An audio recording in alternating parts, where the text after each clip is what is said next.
warahmatullahi wabarakatuh. Selamat pagi, salam sejahtera untuk Payungers. Kali ini kita sedang kedatangan tokoh perempuan yang luar biasa, yang kiprahnya mungkin teman-teman kalau googling bisa tahu nih siapa beliau dan kiprahnya di mana aja. Tapi sebelum daripada kalian susah-susah googling ya, saya akan coba bacakan nih beliau itu asalnya dari mana, lahirnya di mana, dan kemudian apa saja yang sudah pernah beliau lakukan dalam kiprahnya di dunia keagamaan, sosial, dan advokasi di perlindungan perempuan, anak, dan difabel. Baik, beliau adalah Ibu Maria Ulfa Ansor yang lahir di Cirebon. Ini siapa nih yang pernah ke Cirebon? Nah, beliau orang asli Cirebon yang lahir pada 15 Oktober tahun 1960. Beliau ini merupakan pendiri suatu yayasan. Yayasan apa? Yayasan Pendidikan dan Pesantren Terpadu An-Nahlah di Bogor. Keren banget ya, lahir di Cirebon bisa mendirikan yayasan di Bogor ya. Itu jadi contoh buat kita semua bahwa perempuan itu langkahnya sebenarnya itu bisa lebih panjang, lebih lebar, dan lebih kuat ya. Oke, ternyata kiprah beliau tidak hanya di situ saja kawan-kawan. Kiprah beliau itu juga pernah menjabat sebagai ketua pimpinan pusat Fatayat NU selama 2 periode. Wah, keren banget nih ya. Selanjutnya beliau juga pernah menjadi ketua Komisi Perlindungan Anak Indonesia hingga saat ini beliau menjabat sebagai Ketua Pimpinan Pusat Dewan Masjid Indonesia selama 10 tahun. Nah, ini kali ini beliau hadir di sini dalam rangka kegiatan pelatihan bagi tenaga pendidik dan sahabat rungu yang sudah dilaksanakan di beberapa hari. Ada TOT, lalu kemudian ada FGD, dan nanti juga ada sosialisasi. Nah, maka kali ini kita akan mencoba mendengarkan kiprah beliau dan bagaimana pengalaman beliau berkaitan dengan upaya-upaya yang sudah dilakukan sebagai bagian daripada Dewan Masjid Indonesia dalam rangka mengembangkan dan dalam rangka mensosialisasikan berkaitan dengan masjid difabel dan juga bagaimana Al-Quran yang ramah terhadap sahabat rungu. Nah, teman-teman sekalian, sebelum kita lanjut pada perbincangan, maka mari kita sambut bersama orang hebat, perempuan keren yang saat ini sudah kita hadirkan bersama-sama untuk kita dengarkan pengalamannya, Ibu Maria Ulfa Ansor. Yeay, kita kasih tepuk tangan ya. Kita minta beliau dulu nih untuk memberikan sepatah dua patah kata, memperkenalkan diri, walaupun saya tadi sudah memperkenalkan, dan mungkin kita harus mendengarkan suara merdunya dulu. Monggo Ibu Maria. Baik, terima kasih. Assalamualaikum warahmatullahi wabarakatuh. Waalaikumsalam. Salam hormat, salam sehat buat para Payungers. Ini saya baru pertama kali menginjak kawasan ini. Kalau di Payung, di Metro atau di Lampung pada umumnya saya termasuk yang relatif sering. Iya. Dan dari kemarin saya berada di desa Yosomulyo. Di desa Yosomulyo ini ternyata menyimpan keindahan, kecerdasan, dan inovasi yang sangat luar biasa. Jadi begitu masuk di jalan menuju ke sini, di gang yang menuju musola masjid yang kita tempati itu, saya berpikir ini keren banget ya. Kota kecil, kampung, setelah melalui sawah-sawah, kebun-kebun, masuk dalam sebuah gang tertata rapi dengan kiri kanan itu terlihat betul ada sentuhan-sentuhan yang ikonik ya, yang menunjukkan bahwa desa ini adalah desa ramah lingkungan. Ternyata makin ke dalam betul sekali menemui masjid, musola, bahkan musola Sabilil Mustaqim.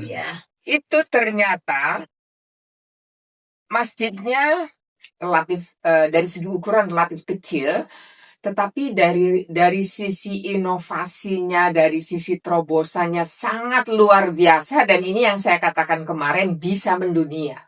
Nah, di sebuah kota kecil Yosomulyo ada musola yang juga dikelola dengan amat sangat cerdas ya. Saya menyebutnya sangat cerdas karena masjid yang kecil yang konon katanya dulunya masjid itu tidak bagus gitu ya. Tapi sekarang dibangun menjadi musola 2 lantai dengan kreativitas yang luar biasa. Ini membangun sebuah ekosistem lingkungan yang ini sesungguhnya yang sedang atau yang lama kita mimpikan. Karena saya kebetulan di Dewan Masjid dan saya sekarang mendapat amanat sebagai Ketua Komnas Perempuan. Baru amanatnya baru per 1 Juli, jadi ini relatif baru 1 bulan saya memimpin Komnas Perempuan untuk 5 tahun ya, untuk masa 5 tahun. Jadi saya pikir ini juga menjadi sebuah terobosan yang tidak hanya urusan Dewan Masjid kemudian. Karena di dalam lingkungan musola ini ternyata sebuah bangunan ekosistem yang sangat luar biasa. Tidak hanya jamaahnya yang sadar, yang cerdas tentang bagaimana merawat lingkungan, tetapi ada komunitas-komunitas, ada keluarga-keluarga dari jamaah ini yang sudah teredukasi sehingga mereka membangun gerakan bersama menjadi tidak hanya gerakan untuk sadar ke masjid, untuk sadar ke musola, untuk sadar menjadi musola yang ramah, yang menerima disabilitas, menerima kelompok manapun, bahkan boleh jadi agama manapun boleh masuk ke musola ini, gitu ya. Betul sekali. Juga ada kegiatan-kegiatan kreatif lainnya, masyarakat diedukasi dengan pengetahuan-pengetahuan yang mencerminkan kepeduliannya terhadap lingkungan. Kemudian saya setelah mengikuti program setengah hari di masjid, di musola ini, lalu sore hari saya dipertemukan dengan komunitas emak-emak wirausaha. Rupanya si emak-emak ini juga tidak kalah kerennya. Ibu-ibu itu habis kerja bakti pada bawa sapu kan, sapu lidi, rupanya habis membersihkan kampung untuk tempat berjualan esok harinya. Esok harinya ini luar biasa. Jadi desa kuliner betul-betul dari semua ujung jalan gang sampai masuk ketemu gang lain, masuk lagi di pertigaan gang, lalu masuk keluar sampai di jalan utama. Itu isinya para pedagang kuliner, macam-macam makanan yang tradisional, dan itu semua adalah emak-emak kemarin sore yang saya temui di bersih-bersih kampung ini. Jadi sangat luar biasa. Dan inilah yang kita sebut bahwa satu lagi, saya kemarin juga diinformasikan di sini jamaahnya itu adalah jamaah yang wajib mengikuti sekolah pesantren wirausaha. Dan tadi pagi saya sudah ketemu tempatnya, ternyata juga luar biasa. Dengan bangunan yang artistik, sekali lagi dari bahan-bahan yang bekas, yang bahan-bahan yang mungkin tidak digunakan, tetapi ditata indah menjadi 2 lantai untuk tempat atau kampus dari emak-emak yang wirausaha. Jadi pesantren wirausaha 2 lantai yang ruangannya itu serbaguna. Di bawah bisa buat base camp, bisa buat tempat homestay kalau ada tamu-tamu.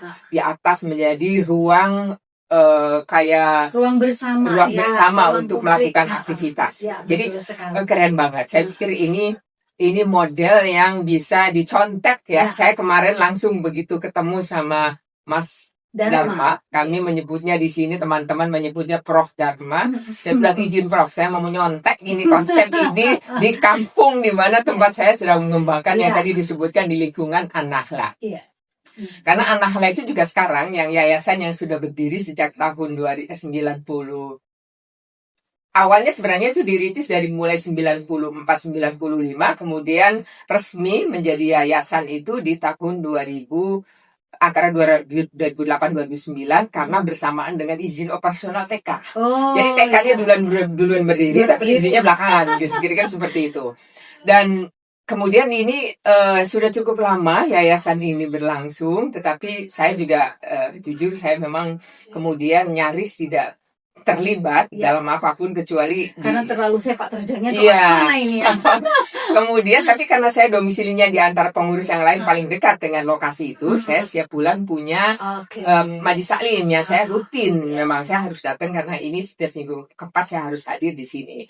Itu tugas saya cuma itu, dan memastikan bahwa guru-guru yang ngajar ini honornya meskipun kecil tetapi ada bisyarah lah, Iya. uang yang meskipun tidak besar tetapi harapannya inilah yang memberikan berkah tidak hanya pada guru-guru tapi juga pada pengurus yang lain gitu. Nah itu sih yang ini, dan setelah COVID di yayasan kami juga termasuk yang terdampak sampai bahkan ditutup selama 2 tahun, kemudian lahir kembali ketika 2023 COVID-nya sudah selesai, dan saat itulah kemudian saya mendapatkan amanat dipasrahi, terserah Mbak Maria ini yayasan. Kami sudah yang sepuh-sepuh itu ternyata beliau karena usianya sudah 84, tinggal satu-satunya dari 5 pendiri, Ustadz Arman Ar-Roisi, Ustadz Romlanda, mungkin di antara para Pengasuh itu. Ya, para pioneers ada yang mengenali. Di antara pendiri itu kemudian saya termasuk yang paling buncit, yang tadinya 94 itu saya ngurusin cuman membantu administratif dari emak-emak atau ustazah guru saya yang belum bisa komputer, saya mencoba mengetik dengan komputer. Kira-kira seperti itu sampai jadi yayasan. Sehingga begitu selesai kok nggak ada ya. Ustazah sudah nggak ada, Pak Arman sudah nggak ada, pendiri yang lain sudah ada, tinggal satu-satunya Bunda, namanya Bunda Mansur. Beliau menyerahkan ke saya, rasanya saya merasa saya berdosa ini, rasanya kalau saya tidak terima karena saya tinggal satu-satunya dari pendiri tinggal saya. Jadi ya bismillah saya bilang gitu. Lalu saya merasa setelah COVID ini bangkit lagi seperti memulai dari nol lagi. Jadi terfikirlah bahwa sekolah ini karena punya lahan cukup luas gitu ya. Jadi kami terfikir menjadi An-Nahlah Reborn, kira-kira seperti itu. Namanya menjadi An-Nahlah, An-Nahlah Sekolah Alam kemudian menjadi namanya menjadi Sekolah Alam An-Nahlah. Kemudian belakangan karena berkecimpung di lingkungan alam, orientasinya pada Nusantara, pendekatan keagamaannya juga keagamaan moderasi yang juga mempertimbangkan landasannya adalah tradisi-tradisi lokal, tradisi Nusantara. Lalu saya tambahin lagi menjadi An-Nahlah Nusantara gitu. Orang menyebutnya kalau gitu namanya An-Nahlah Nu. Saya bilang kalau ditulis Nu saja, khawatir orang pikiran ini An-Nahlah NU. Meskipun saya juga orang NU, tapi saya khawatir kalau kemudian menjadi seolah-olah menjadi eksklusif kemudian kan. Padahal ini diniatkan sekolah ini adalah sekolah yang inklusif.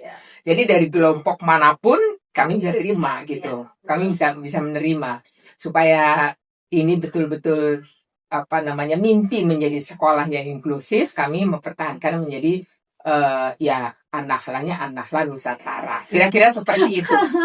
Dan komunitasnya saya akan nyontek dari Prof. Dharma, dari Payungi ya, sebagai bagian yang saya kira dalam kesejarahan sebenarnya ini mimpi yang sudah lama tetapi belum menemukan konsep, belum menemukan orang gitu ya yang bisa kira-kira memulai menggerakkan di komunitas itu. Jadi saya sudah langsung nyamperin Mas Dharma suatu saat, mohon berkenan ke tempat saya akan trainingkan guru-guru yang sudah ada itu untuk menjadi penggerak-penggerak yang bisa seperti di sini. Sekali lagi ini mimpi, mohon doanya para payungers ya supaya ini menjadi bagian dari duplikasi atau replikasi, tetapi saya berpikirnya positif. Ini kita coba rekonstruksi di tempat lain, tentu saja dengan ruh dengan kekhasan yang ada di An-Nahlah Nusantara Bogor ya. Oke, itu tadi bercerita tentang bagaimana nggak apa-apa pengalaman jatuh bangun Bu Maria bersama dengan yayasan ya. Tentunya di Payungi juga sama gitu. Itu ada sebuah proses di mana ini tidak awalnya belum seluas ini gitu ya. Tapi bagaimana foundernya itu dengan sabar mendampingi dan merangkul para ibu-ibu dan masyarakat sini, kemudian untuk tetap bisa meyakini mereka bahwa apa yang kita lakukan ini pasti bisa kita wujudkan sama-sama, asalkan ini merupakan dari pemikiran bersama dan upaya bersama. Nah, sekarang kita kembali ke bagaimana masjid. Kalau tadi sudah bicara tentang yayasan ini ya, bagaimana Bu Maria Ulfa itu kiprahnya, perjuangannya di Yayasan An-Nahlah sampai dengan An-Nahlah Reborn dan Nusantara itu tadi, dan ini kemudian cita-cita besarnya seperti apa. Nah, ini sekarang kita kepada masjid yang kemarin menjadi tema khusus ya, menjadi topik kegiatan kita untuk melakukan pelatihan bagi pendidik ya, tenaga pendidik dan juga pada sahabat disabilitas khususnya yang sahabat Rumu. Nah, ini kan pasti berangkat dari bahwa beribadah, ngaji, apapun itu bentuknya, pendidikan formal, informal itu adalah hak setiap manusia. Laki-laki, perempuan, baik sahabat disabilitas ya, termasuk sahabat Rumu itu juga. Nah, dalam perjalanan ibu dalam kerangka untuk meniti karir, untuk memperjuangkan hak-hak mereka itu tadi, kita ketahui bahwa selama ini masjid kan dipandang sebagai ruang ibadah yang sepertinya eksklusif bagi laki-laki. Laki-laki itu safnya di depan, perempuan safnya di belakang dan ditutupi. Nah, begitu pula kepada mereka para kaum disabilitas yang seringkali kadang-kadang dipinggirkan karena mereka punya tidak bisa secara toharoh gitu ya. Mereka masih membawa kotoran yang mereka tidak menyadari bahwa itu adalah najis. Nah, itu dianggap seperti itu. Nah, bagi ibu sebagai pengurus DNI ini tadi yang berkecimpung selama ini, gimana sih pengalaman ibu nih dalam rangka mendorong agar masjid itu bisa benar-benar menjadi ruang yang adil, setara, ramah, inklusif untuk semua masyarakat, khususnya perempuan dan teman-teman sahabat-sahabat disabilitas. Itu gimana tuh? Ya, terima kasih banyak. Ini ceritanya cukup panjang. Ya. Jadi sebelum kami di Dewan Masjid, karena saya diminta menjadi pengurus Dewan Masjid itu tahun 2015 ketika Pak JK untuk pertama kalinya periode pertama terpilih menjadi ketua umum ya. Lalu kami diminta, saya ketika itu sedang di KPAI sebagai ketua Komisi Perlindungan Anak Indonesia. Saya termasuk di dalam program masjid itu selalu mendorong bahwa ketika kita bicara lingkungan ramah anak, masjid itu juga salah satu ruangan yang juga harus ramah terhadap anak gitu. Nah, dari situ kemudian kami mencoba membuat Dewan Masjid ini yang membuat bersama teman-teman di Dewan Masjid membuat panduan masjid ramah anak. Itu di awal-awal tuh sampai dengan 2007, kalau nggak salah 2018 itu kemudian kami menawarkan, kami punya program ini, apakah bisa kerjasama dengan Kementerian Pemberdayaan Perempuan, karena saya tahu di situ ada yang menggagas, yang mengawal untuk kota layak anak. Di dalam kota layak anak itu indikatornya ada 31, kemudian dirasa kebanyakan, dievaluasi lagi, kami termasuk yang ikut di dalamnya, sampailah kemudian tinggal 23 atau 25 indikator. Salah satunya masih banyak. Salah satunya dari 23 atau 25 indikator masjid kota layak anak itu adalah masjid ramah anak. Setelah sekolah ramah anak, masjid ramah anak. Jadi itu yang awal mulanya dari situ. Indikator-indikatornya kami gunakan indikator-indikator yang ramah anak gitu kan. Kemudian dalam proses ketika ini kemudian sudah diadopsi, dijadikan sebagai indikator kota layak anak, kami merasa kami sudah menyampaikan advokasi, dan dalam tanda kutip advokasinya berhasil gitu. Karena sudah diadopsi jadi kebijakan negara kan, kemudian masuk ke dalam itu.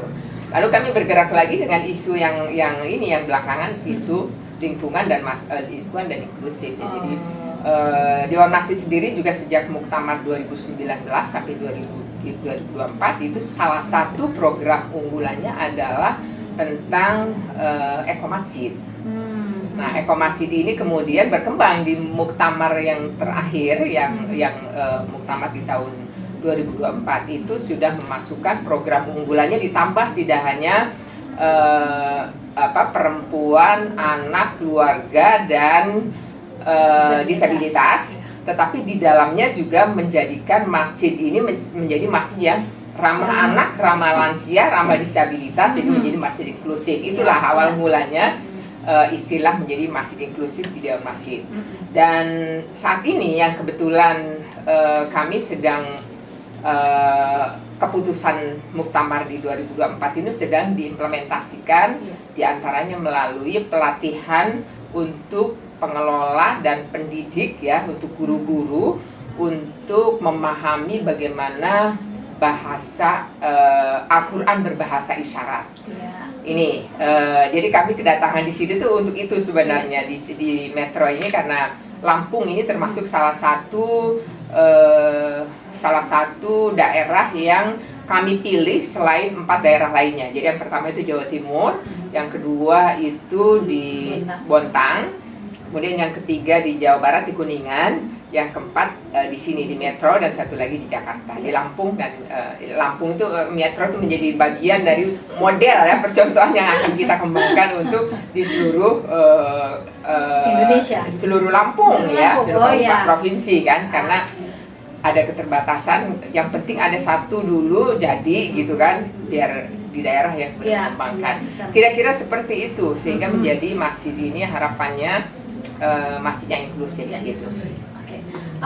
Keren banget ini tadi perjalanannya, bisa mengadvokasi sampai kemudian muncul kebijakan. Ya, saya dengar itu di KLA ya, karena saya bagian daripada juga bersama pemerintah untuk menginsersi eviden berkaitan dengan KLA dan APE, itu termasuk salah satunya itu tadi. Nah, ketika itu sudah jadi, lalu kemudian ini kan perjuangan Bu Maria dan kawan-kawan gitu ya.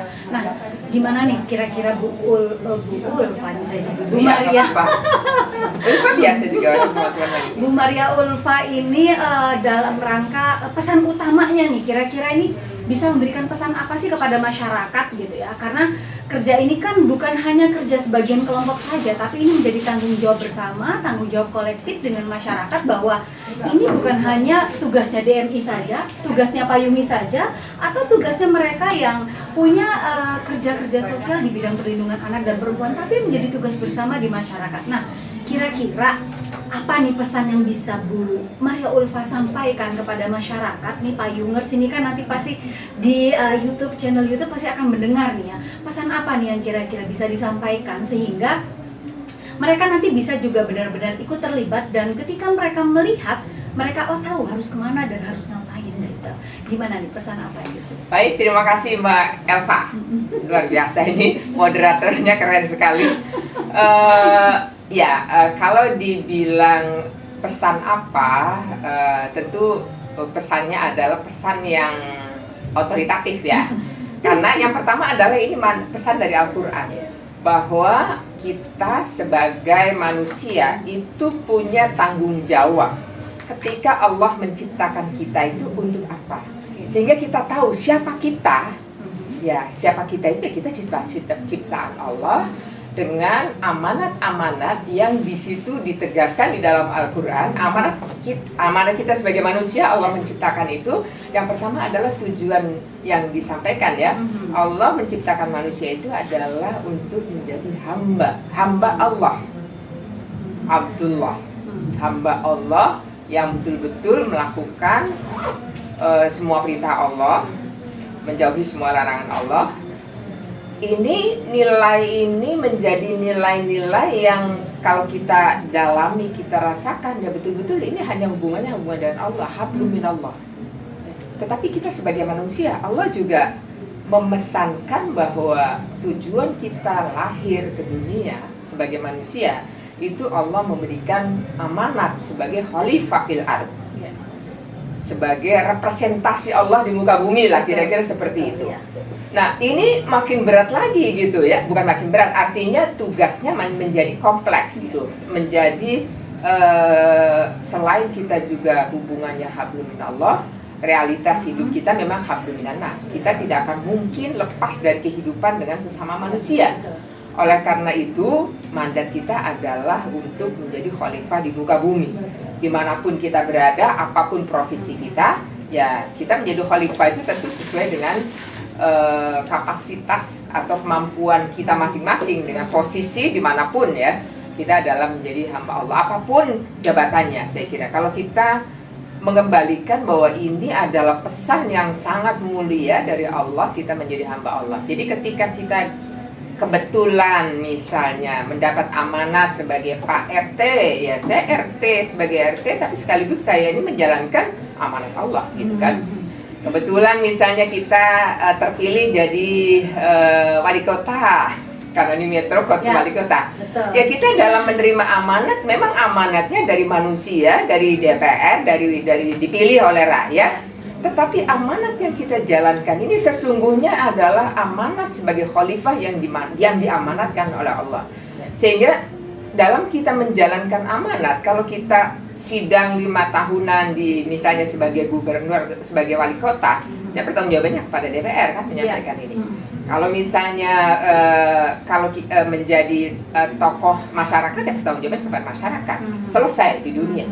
Tetapi begitu kita menjadi khalifah fil ard, Allah pertanggungjawaban kita adalah tidak hari ini, nanti kan di akhirat gitu. Jadi tabungan amal atau ini menjadi ibadah dari sebagai khalifah itu, ya kita harus berpikir bahwa ini tidak selesai di sini, tidak selesai pada akhir hayat, tetapi ini pasca kematian kita ada yang namanya yaumul hisab kan. Saat itulah hari pertanggungjawaban manusia yang sudah diberikan amanat oleh Allah. Sebagaimana disebutkan di dalam Yasin ayat 65, al-yauma ketika itu adalah mulut kita dalam keadaan terkunci yang menjawab kemudian anggota tubuhnya. Al-yauma nakhtimu ala afwahihim wa tukallimuna, mulut kita terkunci, yang bicara adalah tangan kita. Al-yauma nakhtimu ala afwahihim wa tukallimuna aydihim, tangan-tangan kita yang akan menjawab, dan fatashhadu arjuluhum, ini kaki kita ini dipakai jalan kemana saja gitu. Itu yang mempertanggungjawabkan adalah tubuh kita, anggota badan kita gitu. Jadi betul-betul ini pertanggungjawaban yang hakiki, yang kelak kita akan sampaikan di hadapan Allah gitu. Jadi oleh karena itu, rasa-rasanya kalau kita sudah meniatkan bahwa kita ini adalah hamba Allah, kemudian kita ingin mendapat amanat juga sebagai khalifah Allah, ya tugas kita adalah tugas yang ya suka atau tidak suka, kita adalah menjadi bagian yang sudah mendapatkan amanat. Bagaimana caranya? Ini soal cara. Kemudian kita ya, karena kita ini ada panutan kita yang namanya Rasulullah, Allah juga mengamanatkan. Rasulullah mendapatkan amanat itu kan ketika diangkat menjadi Rasul, itu amanatnya kan juga untuk rahmatan lil alamin, membangun kasih sayang untuk seluruh umat manusia, untuk semesta raya, kira-kira seperti itu. Nah, meskipun itu juga amanat ini disampaikannya ada kepada Rasulullah, kita di dalam Rasulullah juga bersabda bahwa barang siapa punya ilmu, maka dia akan mewarisi kenabian gitu kan. Al ulama warasatul anbiya. Jadi yang namanya ulama itu kita semua yang berilmu. Betul. Siapapun, dan saya termasuk yang meyakini, apalagi Mbak Elva ini kandidat profesor gitu. Jadi ini luar biasa, itu ilmunya sudah sangat tinggi gitu ya. Bahkan penghargaan tertinggi untuk ilmuwan kan profesor di Indonesia itu ya, di dunia lah kira-kira seperti itu. Jadi kita yang tidak sampai tahap profesor pun kita semua punya ilmu. Saya yakin sekecil apapun semua manusia punya ilmu, punya pengetahuan. Ini yang kemudian pengetahuan itu kan relatif ya. Bisa diberikan kepada siapapun gitu, tidak memandang posisi, tidak memandang status, tidak memandang kelas gitu kan. Dimanapun sekolahnya Allah berikan pengetahuan, jadi situlah kita mendapatkan ilmu. Saat itulah kita punya mandat untuk menyebarkan pengetahuan yang kita punya gitu.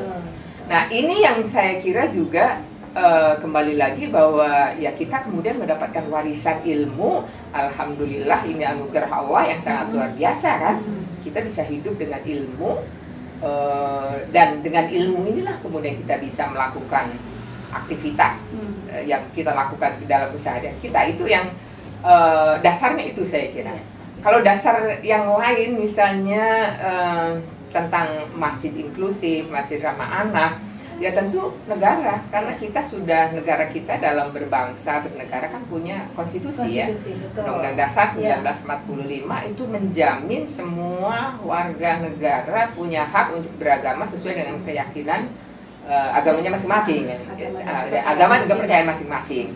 Jadi ini yang saya kira juga menjadi landasan. Kita punya hak nih untuk bisa beragama sesuai dengan keyakinan kita gitu. Jadi kalau misalnya kita masih menganggap bahwa agama kita yang paling benar, bahwa kita dengan urusan Allah, iya, karena itu keyakinan. Saya yakinnya bahwa Islam itu paling benar menurut saya. Tidak bisa diganggu-gugat dengan Tuhan. Betul, mantap. Tetapi dengan relasi, jangan lupa kita kan hidup dengan manusia lain. Dia juga punya keyakinan yang berbeda, ya kita hargai gitu. Oleh karena itu, dalam situasi ini sebenarnya dalam konteks ini kemudian masjid juga harus menjadi terbuka dengan pemikiran-pemikiran yang berbeda gitu. Baik secara pemikirannya maupun secara fisiknya kan orang bisa berbeda, dan saya kira orang dengan disabilitas itu meskipun kita alhamdulillah berharap sih kita selalu sehat sampai akhir hayat ya. Tetapi yang namanya disabilitas itu nggak ada orang yang kepengen disabilitas, saya masih yakinnya pasti Allah memberikan yang terbaik gitu ya. Dan ketika itu sudah diterima, ya kita sebagai bagian dari lingkungan mereka, keluarga mereka, masyarakat di sekitar kita, ya kita harus menghargai, menghormati. Dan sekali lagi masjid ini adalah fungsinya memberikan layanan kepada umat sebanyak-banyaknya, ya harus disesuaikan infrastrukturnya, harus disesuaikannya cara pandang. Jadi soal perspektif sesungguhnya, bahwa masjid ramah anak itu juga butuh perspektif terhadap perlindungan anak. Ramah disabilitas ya punya perspektif, karena negara sudah menjamin, negara juga sudah punya regulasi, undang-undang disabilitas itu menjamin gitu, semua infrastruktur harus ramah disabilitas. Itu yang saya kira menjadi landasan dari tanggung jawab bersama, betul, tidak hanya Dewan Masjid tapi para payungers juga saya kira punya tanggung jawab yang sama. Begitu, makasih. Sekali lagi mohon maaf ya kalau jadi panjang. Nggak apa-apa, ini bedanya ya kalau ngomong sama pakar dengan kalau ngomong yang agak abal-abal kayak saya gini ya. Jadi menjelaskan dengan dari berbagai sudut pandang gitu ya, bahwa sebenarnya keberadaan kita di negara Indonesia itu dijelaskan secara konstitusional, secara regulasi. Lalu kemudian keberadaan kita sebagai umat manusia dijelaskan secara landasan berpikir dalam hukum Islam, dalam Al-Quran seperti apa. Mulai dari hubungan kita dengan Tuhan, hubungan kita dengan sesama manusia, dan itu menjadi sebuah landasan-landasan berpikir yang kemudian menjadikan kita untuk ayo bahwa ini adalah tanggung jawab kita bersama. Ketika ada orang yang merasakan atau membutuhkan segala fasilitas yang sudah dirasakan oleh kawan-kawan, saya kira tidak ada salahnya kita membantu mereka juga ikut merasakan fasilitas yang sama ya, karena ini bagian daripada amanah dari konstitusi bahwa setiap warga negara itu punya hak yang sama untuk hidup bebas dan mendapatkan perlindungan hukum. Maka kemudian di dalam batang tubuhnya itu pun kemudian dimunculkan hak-hak ya dalam pasal 28, 29, 30 gitu ya. Dan itu pasal 28 sampai A, B, C, D, F, H, G itu panjang sekali gitu ya. Termasuk hak dalam bidang politik, hak beragama, hak bebas dari kekerasan. Itu bagian daripada hak untuk semua manusia, termasuk kaum disabilitas, teman-teman disabilitas ya Ibu ya. Nah, ini tadi kita masuk kepada akhir ya, bahwa sudah dijelaskan panjang kali lebar bagaimana peran kita, bagaimana perannya Bu Maria Ulfa bersama kawan-kawan di DMI, dan peran Bu Maria Ulfa dalam mencoba untuk melakukan gerakan-gerakan sosial dan keagamaan bersama dengan yayasan, Komnas, dan lain sebagainya. Ini Bu Maria Ulfa, teman-teman, beliau adalah Komnas Perempuan yang sekarang terpilih. Jadi kalau kawan-kawan merasa ada hak-haknya yang terampas nih ya, merasa ada kekerasan yang teman-teman sekalian rasakan, bisa spill kontaknya nanti ya, nanti Siap, bisa ngobrol siap. gitu ya. Ya. Kebetulan disertasi saya juga tentang kekerasan seksual di perguruan tinggi. Pas itu yang termasuk yang lagi kami advokasi, Ya, Pak. gitu ya. Nah, ini di closing nih ya. Mungkin sebelum closing, Oh, saya ada gitu? sedikit, karena ini adalah tanggal 17 Agustus Oh, ya. ya. Hari Kemerdekaan Republik Indonesia yang ke-80. Ini Ya. saya pikir luar biasa. Momentum ini harus kita manfaatkan, harus kita optimalkan untuk melihat seberapa jauh hak-hak kita sebagai warga negara ini terpenuhi. Iya. Jadi di dalam konstitusi kan jelas semua warga negara, Iya. tidak melihat jenis Jenis kelamin, kelamin. tidak melihat kondisi tubuhnya, tidak melihat Suku ras suku, ras, agama, bahasa, semua warga negara Indonesia. Kalau kita mengacu pada konstitusi, ada salah satunya, ini karena saya sebagai ketua Komnas Perempuan ya, jadi saya mohon maaf, saya secara khusus ini, hak perempuan itu di dalam konstitusi ada 41 hak. Dari 41 hak itu kemudian kami di Komnas Perempuan mengelompokkan menjadi 14 rumpun. Dan setiap rumpun itu ada masing-masing ada jenisnya, dan kami ingin sekali pada kesempatan ini mengajak seluruh payungers dan juga seluruh pemirsa dimanapun gitu ya. Mari kita coba ini, karena ini sekali lagi peringatan kemerdekaan yang ke-80. Mari kita cek seberapa derajat pemenuhan hak perempuan khususnya dan hak kita sebagai warga negara, kita bisa scoring. Kalau tadi saya menyebut ada 41 hak perempuan, kita hitung-hitung saja, coba kita lihat. Di rumpun hak dasar misalnya, hak dasar itu hak hidup, hak akses keadilan, hak mendapatkan semua pelayanan, hak juga untuk bisa berbicara, hak untuk berekspresi, hak untuk dan lain-lainnya. Mari kita berikan scoring, teman-teman bisa lihat di Undang-Undang Dasar itu, saya kira bisa dilihat terutama di pasal 28 dari A sampai I. Selain itu juga ada di beberapa pasal yang lain, pasal 29, pasal 30, pasal 33, hak ekonomi, hak lingkungan dan lain-lain. Silakan disisir dari seluruh hak-hak kita ini, di scoring berapa, kita contengin aja. Kalau dari 40 itu misalnya ada 30 hak yang sudah terpenuhi, artinya bagus. Aman lah posisinya. Minimal 30 itu sudah kita bisa hidup. Walaupun masih ada 11 lagi. Setelah hak lain yang belum. Ya, idealnya memang semua dicontreng. Tetapi saya termasuk yang meyakini bahwa negara belum sepenuhnya memberikan hak terhadap 41 hak itu. Kita bisa lihat, mungkin begitu turun lagi, apalagi hari ini adalah kita dengan teman-teman disabilitas ya, untuk menyusun panduan masjid ramah disabilitas. Kami sengaja memang berdiskusi, terkumpul dengan teman-teman disabilitas, maksudnya biar tahu gitu kan, kira-kira hak mereka ini berapa dari 41 itu yang sudah terpenuhi. Saya khawatir hak untuk mereka makin kecil yang terpenuhi gitu. Jadi ini juga sekali lagi menjadi tanggung jawab bersama kita ya. Kita adalah menjadi bagian dari negara yang turut serta untuk mendukung, memberikan, menjamin terhadap pemenuhan hak-hak dari seluruh manusia di Indonesia ini yang bisa kita jangkau gitu. Saya kira begitu. Jadi ini anggap saja ini closing statement. Ya, karena ini closing statement yang menurut saya penting juga buat Komnas Perempuan. Nanti kami sedang melakukan pooling memang. Sudah dirancang akan melakukan pooling. Jadi ini memulai dengan teman-teman, kalau para payungers sudah menconteng, boleh dikirimkan boleh juga ke nomor handphone, nanti saya berikan ya. Mungkin di bawahnya kasih nomor handphone Komnas Perempuan. Nomor ini, jadi silakan, ada dua nanti yang saya bagikan. Yang pertama nomor untuk pengolahan ini, scoring dari teman-teman terhadap pemenuhan hak. Yang satu lagi nanti kami berikan nomor dari pengaduan.